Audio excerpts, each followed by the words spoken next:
Assalamualaikum warahmatullahi wabarakatuh. Alhamdulillah nahmaduhu wa nasta'inu bihi wa nastaghfiruh wa na'udzu billahi ta'ala min shururi anfusina wa min sayyiati a'malina. Man yahdihillahu fala mudilla lahu wa man yudlilhu fala hadiya lahu. Wa asyhadu an la ilaha illallah wa asyhadu anna Muhammadan 'abduhu wa rasuluhu, amma ba'd. فإن أصدق الكلام كتاب الله وخير الهدي هدي محمد صلى الله عليه وسلم وشر الأمور محدثاتها وكل محدثة بدعة وكل بدعة ضلالة وكل ضلالة في النار, أما بعد. Ikhwati rahimakumullah, kembali ke kajian rutin kita dari kitab Ushul Sunnah Al-Imam Ahmad bin Hanbal, sampai kepada bab Al-iman qaulun wa amal yazid wa yanqus. Iman qaulun wa amal yazid wa yanqus. Iman itu mencakup perkataan dan amalan. Iman itu mencakup perkataan dan amalan, sifatnya pasang surut, naik turun.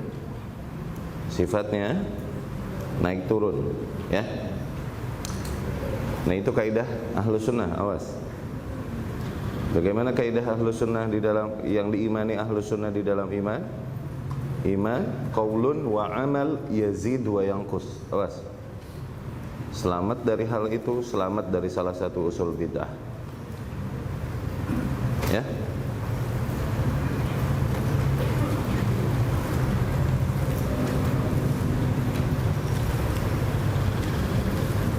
Sekali lagi, iman qaulun wa amal yazid wa yanqus. Iman perkataan dan amalan, yazid bertambah dan berkurang, yanqus. Zain. Qala rahimahullah, al-imam rahimahullah berkata, wal imanu qaulun wa amal. Dan iman itu perkataan dan amalan, yazid wa yanqus. Sifatnya pasang surut. Kama jaa fil khabar, sebagaimana datang keterangannya di dalam khabar. Khabar di sini hadis maksudnya. Akmalul mu'minina imanan ahsanuhum khuluqa. Kaum mukminin, seorang beriman yang paling sempurna keimanannya adalah yang paling baik akhlaknya. Tuh. Di situ disinkronkan antara keimanan dengan praktek amalan. Oh. Ya.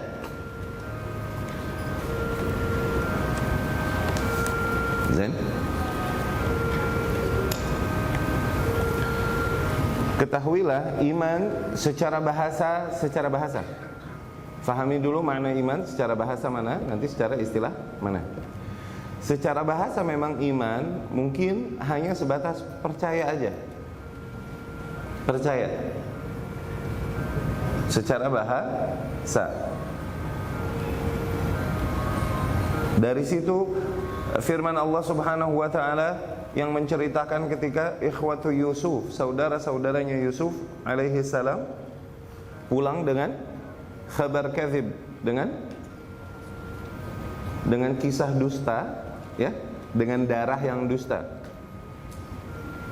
Ya, dan berkata bahwasanya Yusuf dimakan serigala. Ya kan? Ya abana inna kunna nastabiqu wa tarakna Yusufa 'inda mata'ina fa akalahu adh-dhi'b. Wahai ayah kami.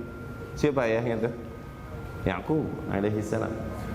Wahai ayah kami, sesungguhnya kami biarkan Yusuf menjaga barang-barang kami, dan kemudian kami pergi balapan lari jauh-jauh gitu. Balapan lari. Dan kemudian Yusuf alaihi salam diserang oleh serigala. Ya. Kemudian mereka berkata untuk meyakinkan orang tuanya, wa ma anta bimu'minin lana walau kunna shadiqin.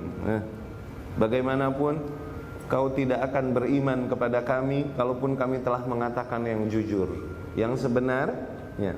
Tidak akan beriman. Tuh, beriman di sini apa? Secara bahasa. Ya.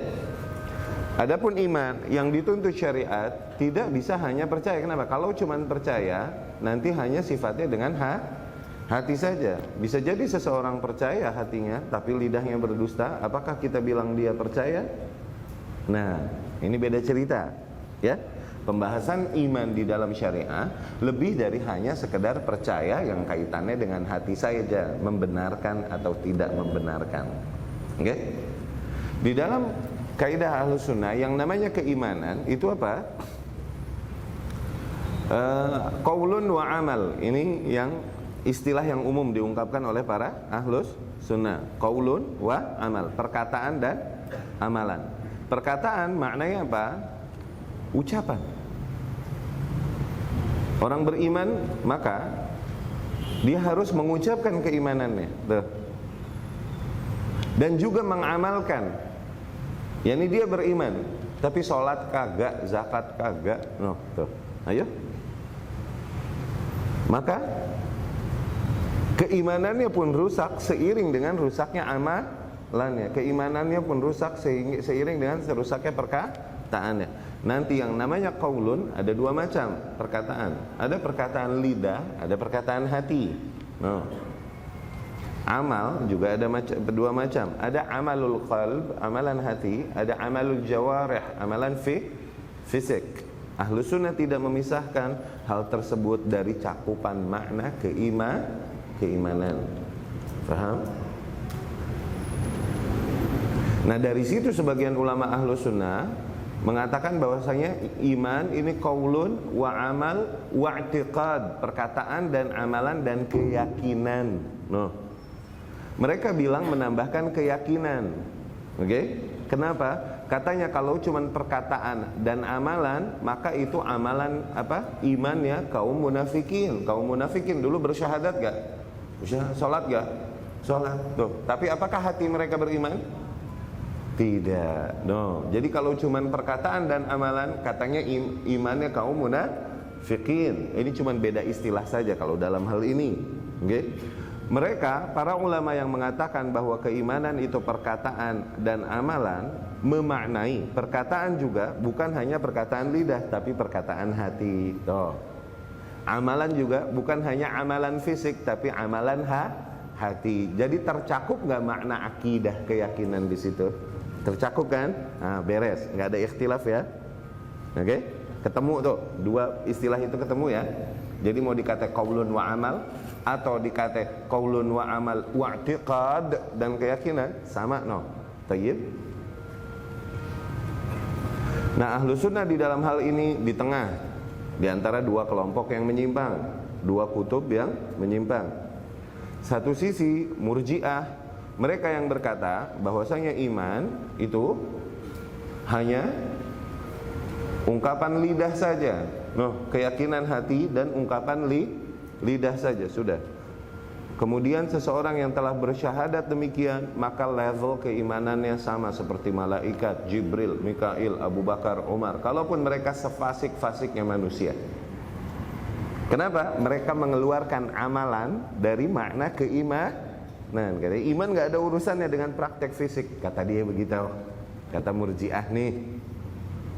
Nah, faham demikian. Kemudian yang yatasallal, ini kan irja, ini salah satu usul di antara usul bid'ah yang 4. Nah, akhirnya faham ini menular ke kelompok-kelompok ahli bid'ah yang lain. Di antaranya ada banyak pada Sufi yang sampai titik mereka mengatakan halalnya hal-hal yang haram atau haramnya hal-hal yang halal bagi seorang hamba yang telah sampai tingkat keimanan tertinggi dan lain-lain, tidak wajib lagi atasnya apa-apa yang wajib atas awamul muslimin, katanya begitu.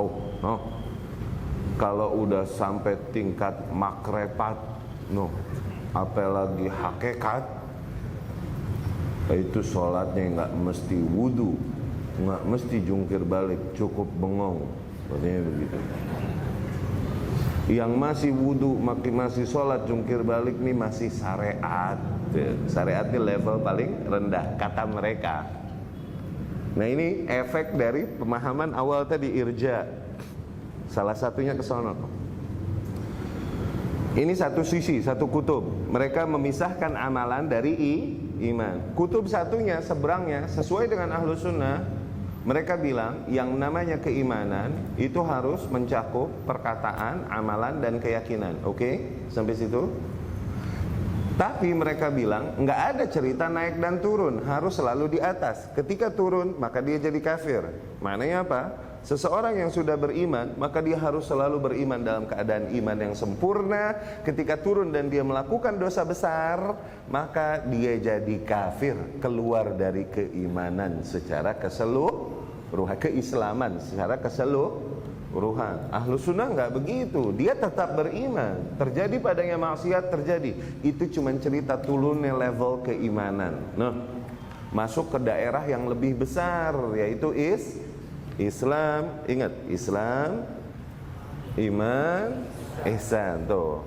Tapi tidaklah kita ahlu sunnah mengkafirkan seseorang atau mengeluarkan seseorang dari keislaman sebesar apapun dosa yang dilakukannya, kecuali tentunya dengan keterangan-keterangan yang nyata dan lain-lain, dan kemudian perkataan para ahli ilmu dan lain-lain. Beda cerita itu.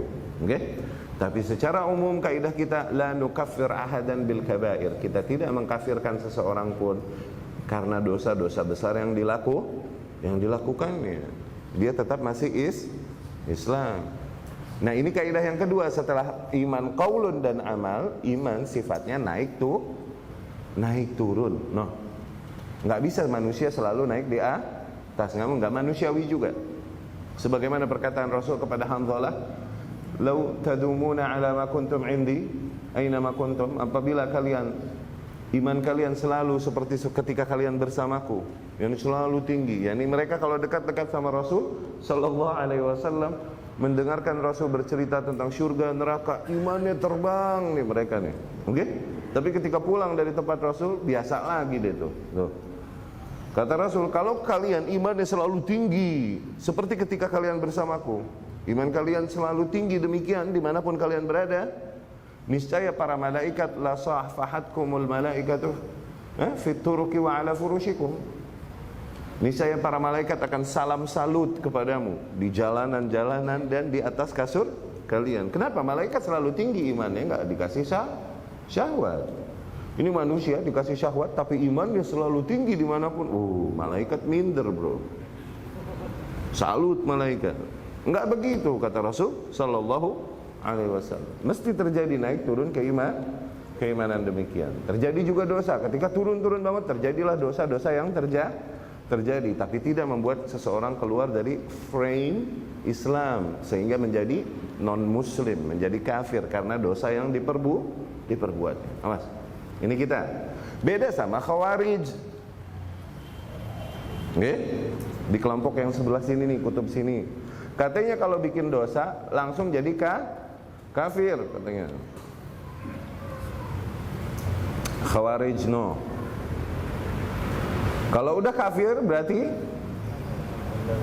efeknya lebih jauh. Halal darahnya, halal wanitanya, halal hartanya. No. Makanya terjadilah tindakan-tindakan tariris di mana-mana. Itu karena pemahaman Khawarij. Terorisme itu karena itu. Dan satu kelompok lagi yang di kutub sini, Mu'tazilah. Ini Khawarij cuman pink. Khawarijnya malu-malu.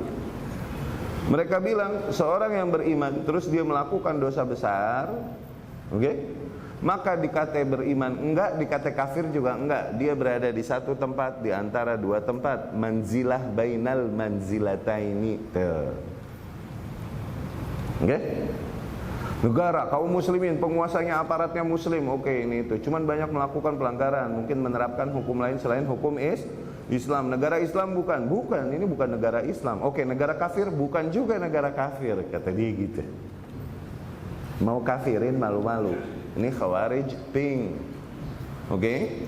Ini Mu'tazilah. Kalau dia langsung kafirin, katakan Khawarij loh, fix. Nah, dua kutub ini, hati-hati. Maka ketika seseorang berkata iman itu perkataan dan amalan, dia selamat dari bid'ahnya Murji'ah. Dan ketika dia berkata bahwa iman itu naik dan turun, dia selamat dari bid'ahnya Khawarij. Zain?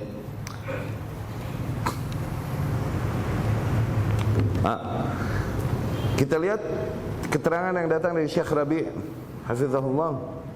Al-iman qaulun wa amal. Iman perkataan dan amalan.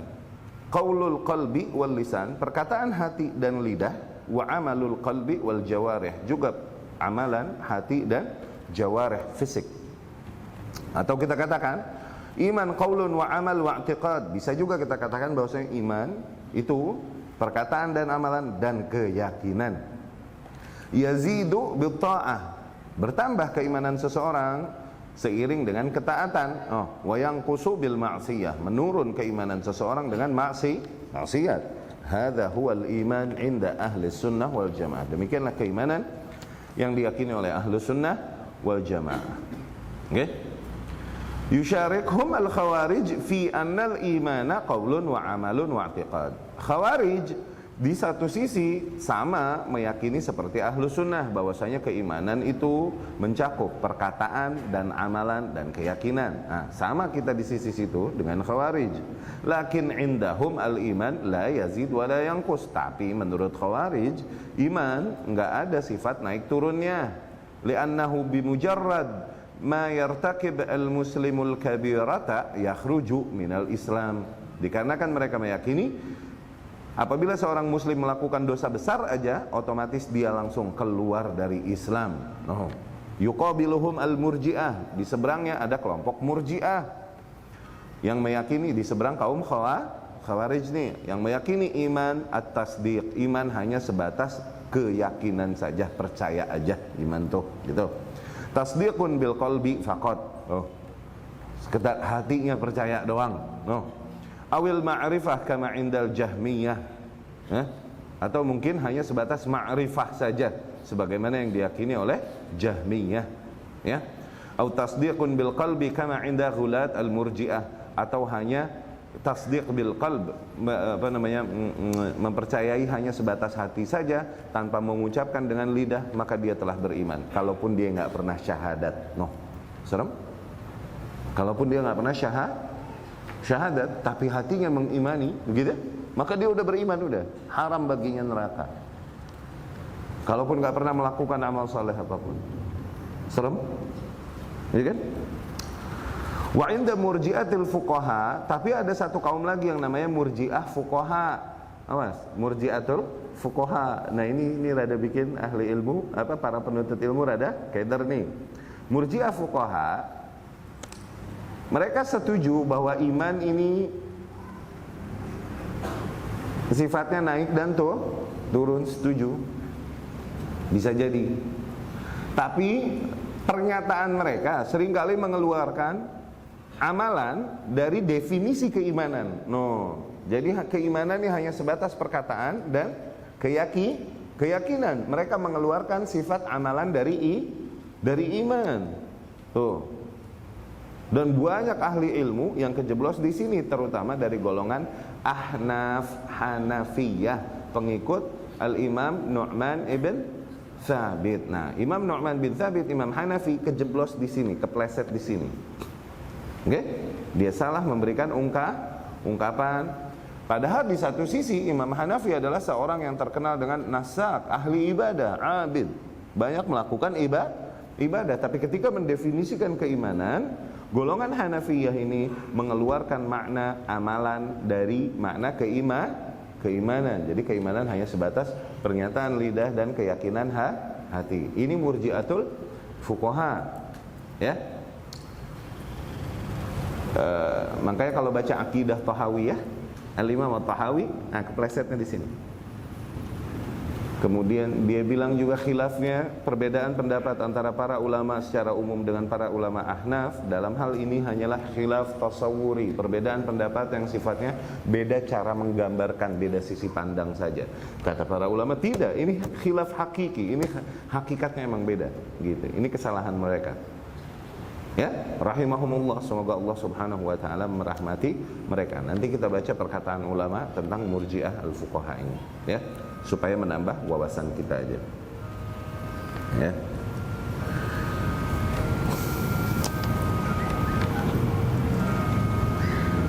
Nah, demikian secara umum tentang keimanan. Ya. Demikian secara umum tentang keimanan. Wal murji'atu indahum al-iman la yazid wa la yanqus. Kaum murji'ah yang mereka yakini keimanan itu tidak bertambah dan tidak berkurang. Li'annal imana tasdiqun faqat indahum. Dikarenakan menurut mereka keimanan hanya sebatas tasdik, percaya aja. Wa huwa la yaqbal an-naqs idza tara alaihi naqsun intaha wa kharaj sahibuhu min dairatul iman. Yang namanya kepercayaan demikian tidak ada sifat berkurangnya katanya. Kalau sampai berkurang kepercayaannya, maka otomatis seseorang telah keluar dari daerah atau frame keislaman sekalian, jadi non muslim. Tapi kalau dia masih percaya, maka dia beriman. Udah. Katanya gitu. Lakinnahu yastawi fi hadzal iman indahum la yatafadhal. Namun dengan demikian berarti yang mereka yakini namanya keimanan seseorang sama satu sama lain, tidak ada perlombaan. Dikarenakan apa? Iman menurut mereka hanya sebatas percaya. Ya. Yastawi fihi afjarun nas wa akhbathun nas ma'a al-anbiya was-siddiqin wal malaikah. Dengan meyakini demikian akhirnya serusak-rusaknya manusia sama levelnya nanti jadinya dengan para nabi, dengan para malaikat, dengan para siddiqin. Wa hadza dhalal kabir, dan ini adalah kesesatan yang besar. Kama yuqabiluhum fi dhalal al-khawarij, seberangnya kaum murji'ah yaitu kaum khawarij, ya. Ghulat al-murji'ah syarruhum kabir. Para kaum murji'ah ini, terutama ekstremisnya di antara mereka, keburukan mereka sangat besar bagi umat Islam. Li'annahum yahdimun syari'atal Islam bihadzal i'tiqad al-khabith. Dikarenakan dengan keyakinan yang buruk itu, mereka merusak banyak syariat Islam. Akhirnya manusia meninggalkan syariat-syariat bentuk-bentuk syariat Islam. Dikarenakan apa? Buat mereka nggak wajib lagi udah. Karena keimanan bagi mereka hanya sebatas percaya aja tuh. Akhirnya nggak mau sholat lagi, meninggalkan amal-amal sholat. Nggak ada perlombaan di dalam kebaikan, nggak ada berbedanya seseorang dengan orang lain dari sisi level keimanannya. Efeknya demikian, sangat buruk akhirnya. Wal khawarij bahkan bisa menghalalkan hal-hal yang haram akhirnya, iya kan? Kenapa? Nggak berefek lagi bagi mereka perbuatan-perbuatan haram. Kenapa? Dalil mereka nih salah satunya, kalau misalnya seorang kafir berbuat amal soleh, apakah dicatat jadi pahala? Kan tidak. Kata dia gitu kan. Demikian orang yang beriman, yakni kafir, sedekah, dapat pahala gak? Zain. Kafir, silaturahmi, dapat pahala gak? Enggak kan? Demikianlah orang yang beriman. Kalau dia mencuri, dapat dosa gak? Enggak. Kata dia begitu. Ajib. Ya, ma'adzallah. Kalau dia berzina, dosa gak? Enggak, kan dia beriman. Sama kayak kafir tadi. Kalau dia melakukan amal soleh gak dapat pahala, maka orang yang beriman melakukan dosa tidak dapat catatan dosa. Ya, awas jangan pulang dari situ terus nyopet. Ya?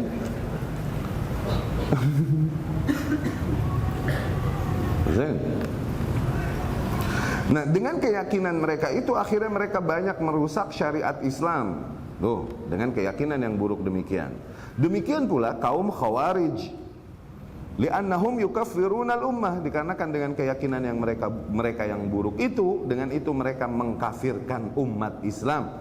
Wa yasiluna 'alaihimus suyuf, dari situ mereka mengangkat senjata atas para kaum muslimin justru. Tuh, akhirnya menyerang dan menghancurkan para kaum muslimin. Benar kata Rasul sallallahu alaihi wasallam, mereka nih akhirnya membunuhi para kaum muslimin dan membiarkan kafir.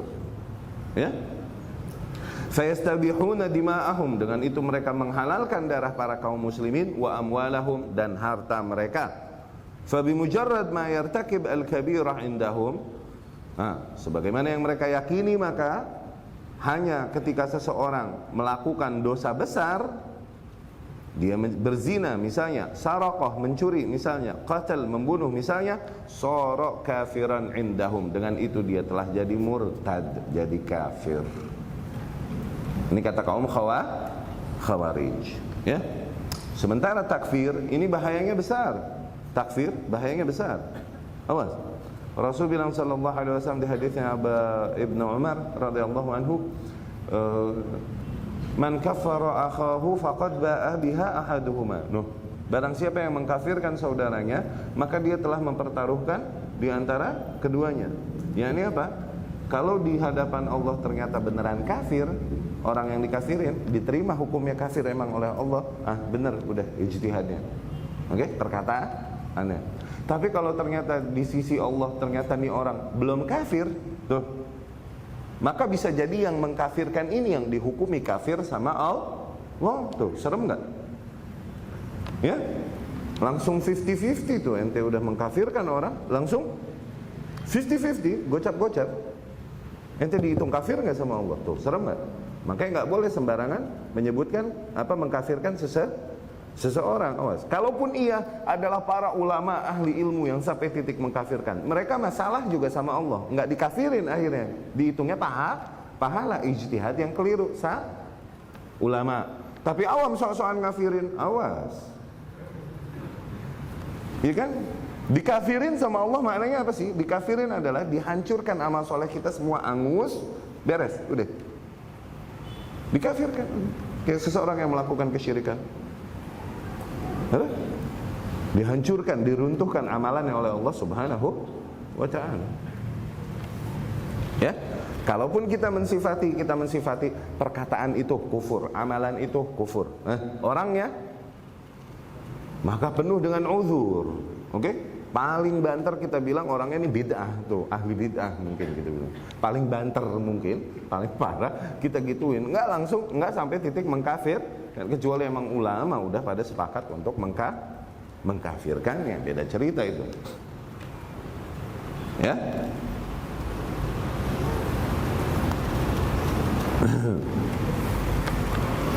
Hadza kadhibun wa dhalal wa su'u fahm limadha amara Allah bi iqamatil hudud 'ala as-sariq.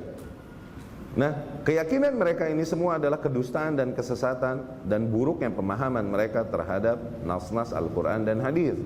Coba kita lihat kenapa Allah Subhanahu wa taala memerintahkan had atas pencuri. Allah berfirman, "Wasariqu wasariqatu faqta'u aydiyahuma jazaa'an bima kasaba." Pencuri lelaki, pencuri wanita, potonglah tangan mereka sebagai balasan atas yang mereka lakukan.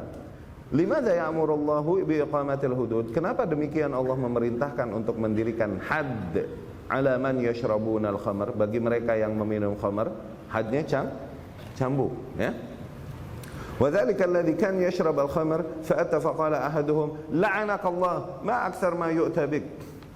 Sebagaimana kasus yang terjadi di antara para sahabat Rasul sallallahu alaihi wasallam yang seringkali dicambuk gara-gara minum khamr. Akhirnya salah seorang sahabat berkata, la'anakallah, Allah melaknatmu. Laknatnya apa? At-tardu 'anir rahmah, mengusir dari rahmat Allah. Rahmat Allah begitu luas, dia dikeluarin dari rahmat Allah, padahal rahmat Allah begitu luas. Tuh laknat tuh seremnya itu. Oke? Tidak terliputi rahmat Allah. Oke, seorang sahabat ada yang minum lagi dicambuk, minum lagi dicambuk, minum lagi dicambuk sampai 50 kali kasus. 50 kali 50, 50 cambukan kan. Gocap kali gocap. Iya kan? Tapi terus nggak kapok-kapok. Akhirnya ada seorang sahabat bilang, la'anakallah, semoga Allah melaknatmu. Betapa sering kau dihukum demikian. Begitu. Rasul pun membelanya dan berkata, la tal'anuh innahu yuhibbullaha wa rasulah. Jangan kalian melaknatnya, sesungguhnya dia mencintai Allah dan Rasulnya sallallahu alaihi wasallam. Masih dibelain sama Rasul dan ditegaskan bahwa dia mencintai Allah dan Rasulnya. Maknanya apa? Berulang kali pun maksiat yang dilakukannya tuh tidak membuat dia keluar dari Islam dan masih diakui bahwa dia mencintai Allah dan Rasul. Tuh, masih Rasul belain sallallahu alaihi wasallam. Awas. Ya. Amalan yang buruk demikian, amalan-amalan buruk, maksiat tidak membuat seseorang menjadi non-muslim. Kita bukan khawarij. Enggak boleh kita menilai seseorang dari amalan fisik, itu norak. Menilai seseorang dari amalan fisik itu ada apa? Bibit khawarij itu. Ya. Menilai seseorang dari amalan fisik itu ada bibit khawarij.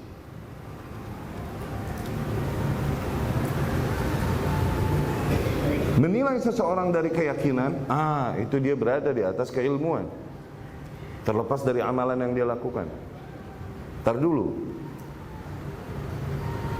Contoh Rasul ketika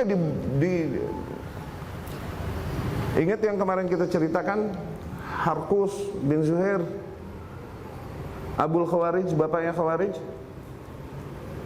yang mengkritisi pembagian Rasul sallallahu alaihi wasallam dan berkata, "I'dil, berbuat adillah.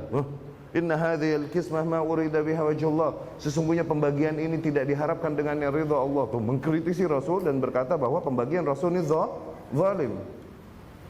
Ittaqillah, bertakwalah kau kepada Allah wahai Rasulullah, dan berbuat adillah dalam pembagian.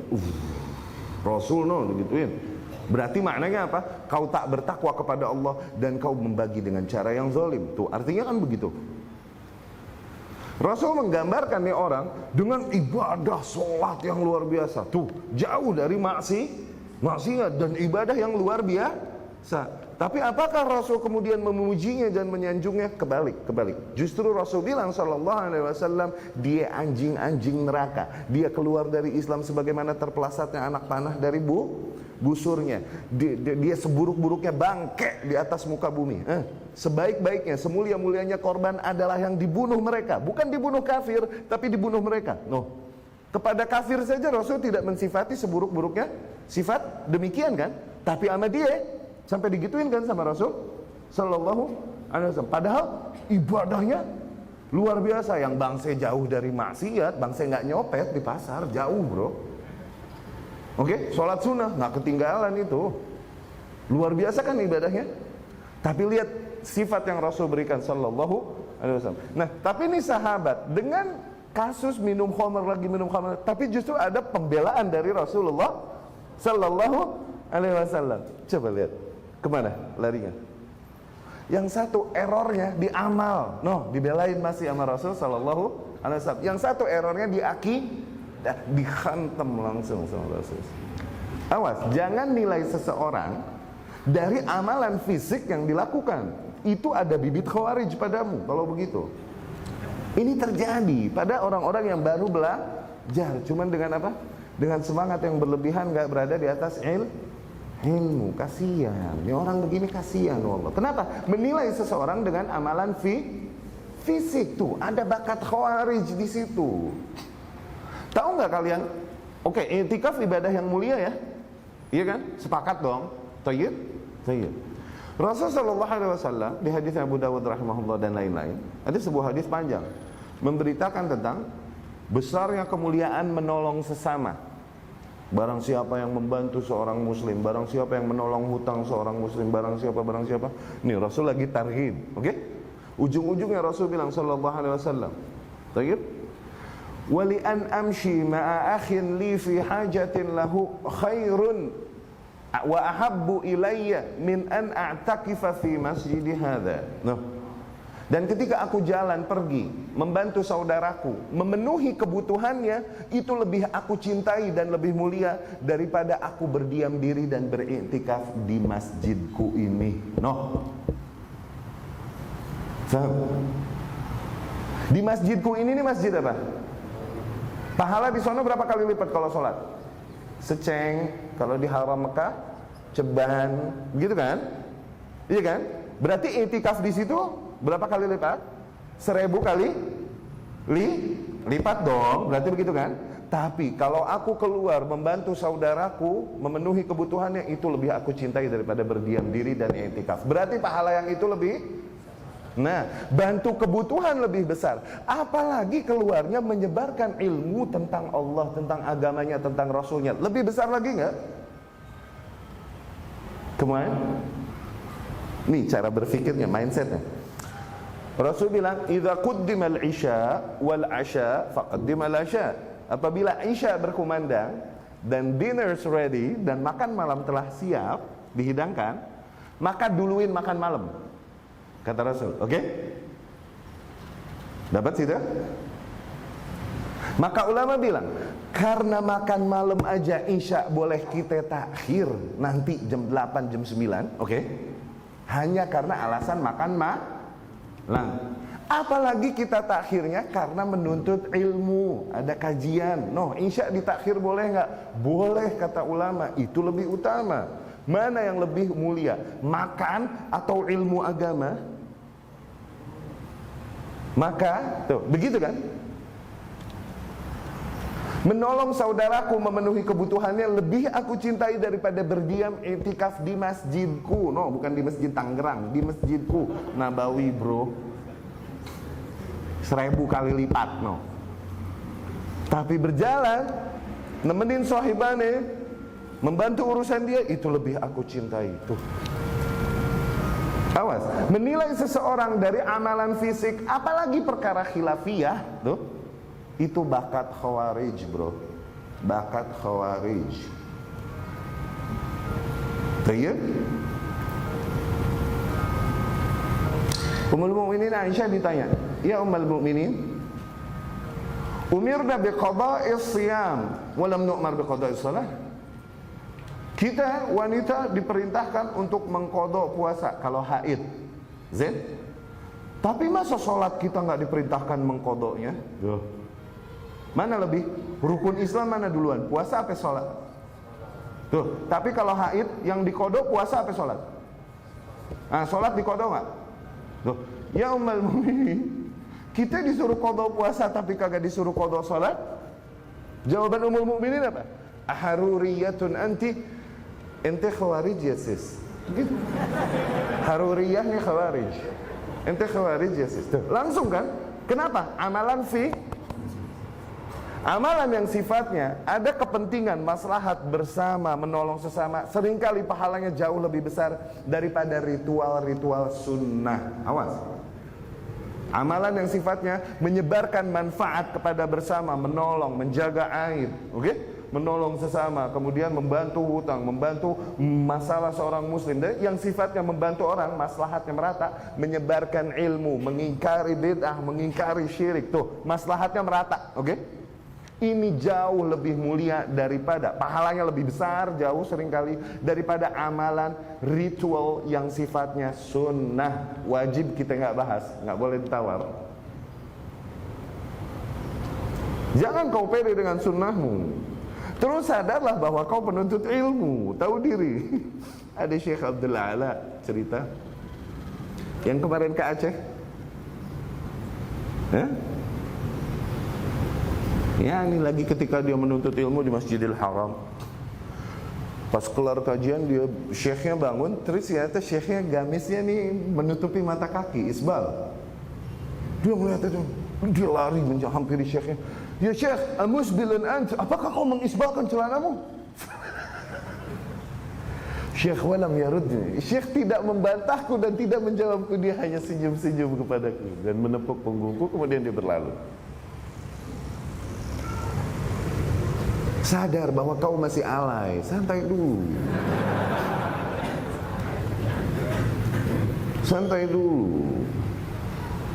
Pas kesini-sininya aku tahu, maknanya gitu, bahwa ternyata Allah ini khilafiyah dari zaman dulu yang kita kira dengan sempitnya ilmu kita, ini adalah ijma' yang apabila seseorang berbeda pendapat maka fix sesat. Tuh. Kenapa? Karena saking sempitnya ilmu kita. Padahal semakin luas ilmu kita, baru kita menyadari bahwasanya ini khilaf dari zaman dulu yang santai. Awas, amalan fisik. Ya, jangan awas, jangan jadi bibit-bibit khawarij. Zain?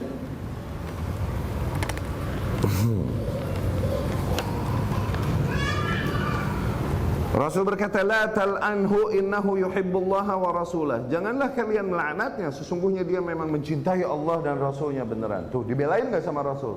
Padahal dia ini sahabat, ini diriwayat Imam Bukhari dan Muslim, riwayatnya dari Umar Ibnul Khattab radhiyallahu anhu. Ini sahabat namanya Abdullah, dijulukinya Al-Himar, julukannya, laqabnya.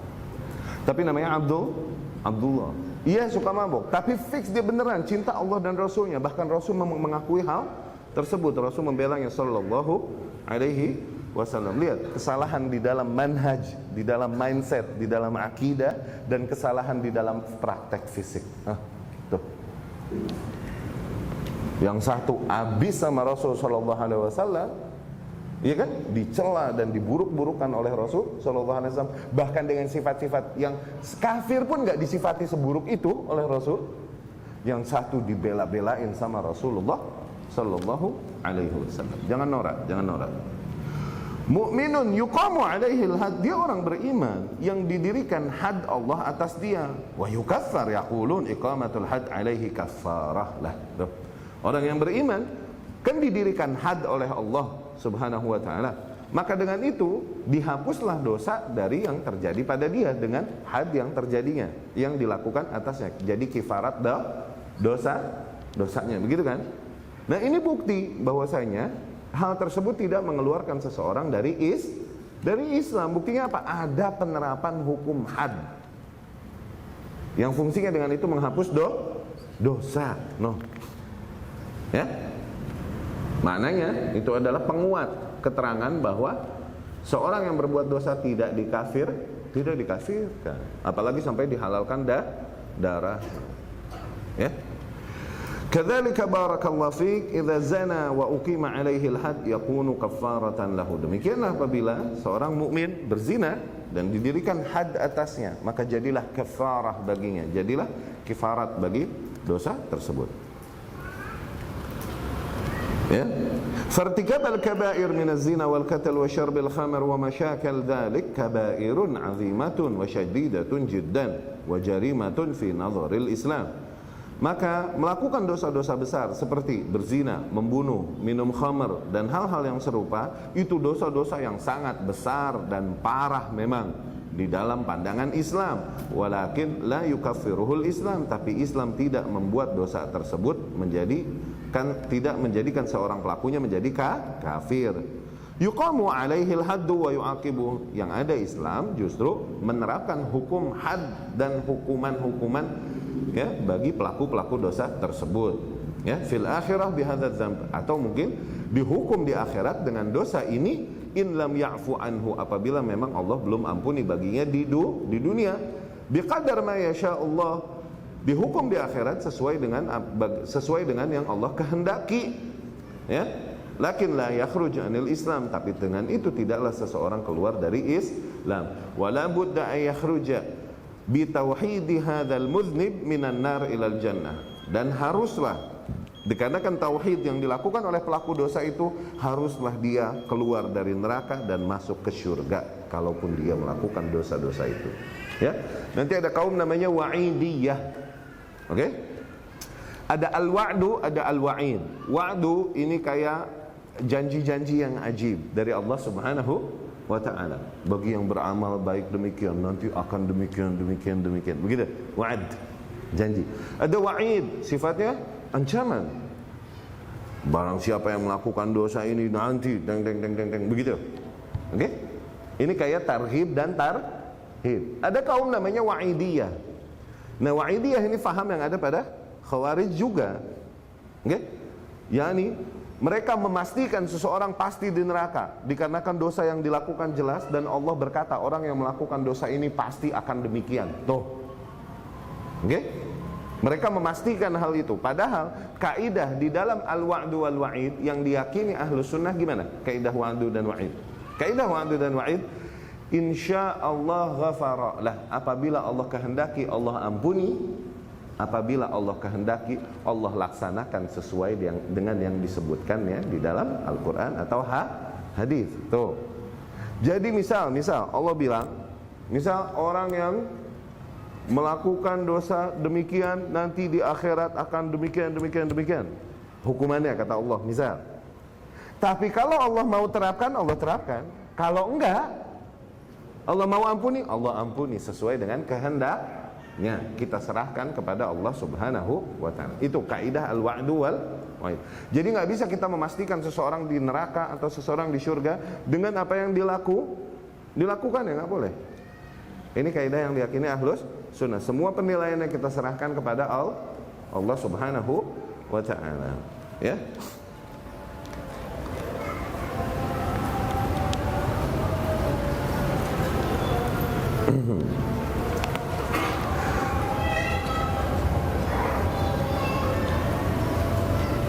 Jadi kaidah di dalam nas-nas ancaman yang diyakini Ahlus Sunnah wal Jamaah, anna ma wurida fi hadhihi nusus, bahwasanya apa-apa yang disebutkan di dalam nas-nas Al-Quran dan hadis tentang ancaman bagi pelaku-pelaku dosa tersebut, ya, azabuhum, oke, berupa azab-azab yang kelak akan ditimpakan pada mereka. Kaidah kita, idza sya'allahu ayyu'adzibahum wa illa hum fi masyiatillah wa illa fala fahum fi masyiatillah. Apabila Allah mau, Allah mengazab mereka, dan apabila Allah mau, Allah mengampuni mereka. Diserahkan semua itu kepada kehendak Allah Subhanahu wa ta'ala, ya.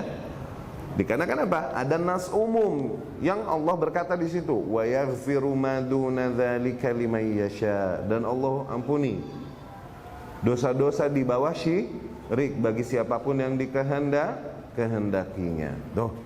Nah, dosa apapun itu, kalaupun Allah menyebutkan hukumannya kelak nanti, tapi tetap dosa itu di bawah dosa syirik. Bisa jadi dihukumkan demikian oleh Allah di akhirat, atau bisa jadi diampunin sebagaimana yang tersebut di dalam nas.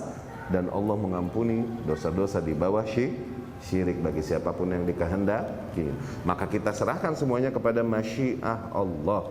Insya'a ghafarah wa insya'a azzabah. Apabila Allah mau, Allah ampunin, dan apabila Allah mau, Allah azab dia. Loh. Nah, jadi kaum Wa'idiyah tadi seperti kaum Mu'tazilah dan kaum Khawarij, ya. Mereka menolak kaidah-kaidah demikian, dan mereka langsung meyakini bahwasanya para pelaku dosa besar wajib mereka berada di neraka abadi dan mengeluarkan mereka dari keimanan. Oke?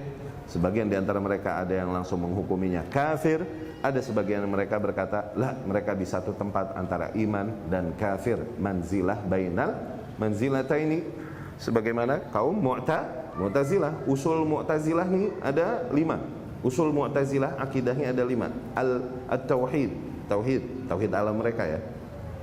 Kemudian al-adl, adil ini wajib buat mereka. Wajib dalam artian harus dipaksakan, artinya. Jadi wajib hukumnya berontak kepada penguasa yang zalim. No. Karena rukun mereka adil. Wajib berontak kepada penguasa yang zalim. Menurut kaum Mu'tazilah, ya. Kemudian amar ma'ruf nahi mungkar. Kemudian infaz al-wa'id, diterapkannya ancaman langsung, tidak ada ampunan dari Allah Subhanahu wa ta'ala. Yang kelima, manzilah bainal manzilataini, satu tempat, satu posisi di antara dua posisi, antara iman dan kafir. Satu posisi, yakni keberadaan satu area antara iman dan kafir. Ahlus Sunnah mereka kalau nggak iman ya kufur gitu, kalau nggak iman kufur kan. Seseorang kalau nggak mumin berarti dia kafir. Buat dia nggak ada daerah tengah katanya antara iman dan kufur. Ya, itu 5 usul Mu'tazilah: tauhid, adil, keadilan, oke. Kemudian amar ma'ruf nahi mungkar. Kemudian penerapan wa'id, ancaman Allah langsung sebagaimana diancamkannya. Tuh, nggak ada kemungkinan diampuni. Ya.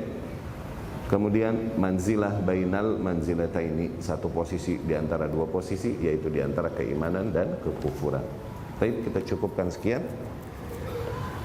Setelah ini nanti habis Isya kita lihat penjelasan yang datang dari Syekh Said Ruslan tentang pembahasan lebih dalam tentang kaum Murji'ah, ya. Aku qouli hadza wa astaghfirullah li wa lakum.